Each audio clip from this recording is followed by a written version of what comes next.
നമുക്കിനി മറ്റൊരു വാർത്തയിലേക്ക് പോകേണ്ടതുണ്ട്. സന്നിധാനത്തും പമ്പയിലും രാവിലെ മഴയുടെ ശക്തി കുറഞ്ഞെങ്കിലും പമ്പ ത്രിവേണിയിൽ ജലനിരപ്പ് ഉയർന്നു എന്നുള്ളൊരു വിവരമാണ് വരുന്നത്. ഇന്നലെ രാത്രി ശബരിമലയിൽ ശക്തമായ മഴയാണ് പെയ്തത്. പമ്പ ത്രിവേണിയിൽ വാഹന പാർക്കിങ്ങിന് താൽക്കാലിക നിയന്ത്രണം ഏർപ്പെടുത്തിയിട്ടുണ്ട്. മല കയറുമ്പോൾ ഭക്തർ ജാഗ്രത പുലർത്തണമെന്ന് ദേവസ്വം ബോർഡിന്റെ അറിയിപ്പുണ്ട്.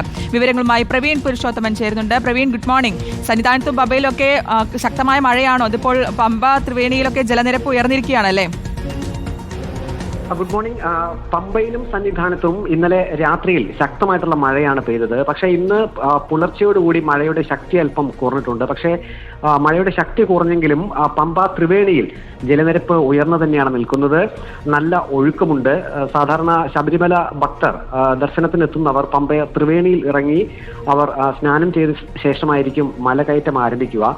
ഈ ഒരു സാഹചര്യത്തിൽ വെള്ളം ഉയർന്നു നിൽക്കുന്ന സാഹചര്യത്തിൽ പമ്പ ത്രിവേണിയിൽ ഒരു കാരണവശാലും ഇപ്പോൾ പമ്പാ നദിയിൽ ഇറങ്ങി കുളിക്കരുതെന്ന് ഒരു അറിയിപ്പ് ജില്ലാ ഭരണകൂടം തന്നെ കഴിഞ്ഞ ദിവസം രാത്രിയിൽ നൽകിയിരുന്നു. കാരണം നല്ല ഒഴുക്കമുണ്ട്. മഴയുടെ ശക്തി ഇന്നലെ കൂടുതലുമായിരുന്നു. പമ്പ ത്രിവേണിയിൽ മാത്രമല്ല, പമ്പാ നദിയിലെ മറ്റ് ഇടങ്ങളിലും പമ്പാ നദിയിൽ ഇറങ്ങരുത് എന്ന ഒരു അറിയിപ്പ് ജില്ലാ ഭരണകൂടം നൽകി കഴിഞ്ഞിട്ടുണ്ട്.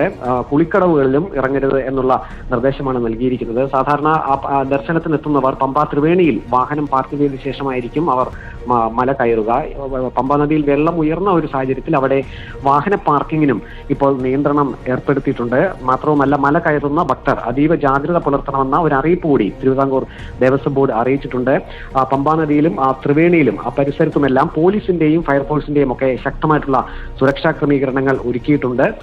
ഇന്ന് പമ്പാ ത്രിവേണിയിൽ മാത്രമല്ല മറ്റിടങ്ങളിലും, അത് റാന്നിയിലും കോഴഞ്ചേരിയിലും ആറന്മുളയിലും ഉൾപ്പെടെ പമ്പാ നദിയിലെ ജലനിരപ്പ് അല്പം ഉയർന്നിട്ടുണ്ട്. പക്ഷേ ആശങ്കയ്ക്ക് വകയില്ല. അച്ചൻകോവിലാറ്റിലും കക്കാട്ടാറിലും സമാന രീതിയിൽ ജലനിരപ്പ് ഉയർന്നു തന്നെ നിൽക്കുകയാണ്. ഓക്കെ, പ്രവീൺ പുരുഷോത്തമനാണ് വിവരങ്ങൾ നൽകിയത്. എന്തായാലും ഇതിൽ പറഞ്ഞ പോലെ ജാഗ്രത പാലിക്കണം എന്നുള്ളത് തന്നെ. അത് അവിടെ മാത്രമല്ല, എല്ലായിടത്തും മഴ ശക്തമാകുമ്പോൾ സ്വാഭാവികമായിട്ടും അതിൻ്റെതായ ചില ബുദ്ധിമുട്ടുകളൊക്കെ ഉണ്ടാകും.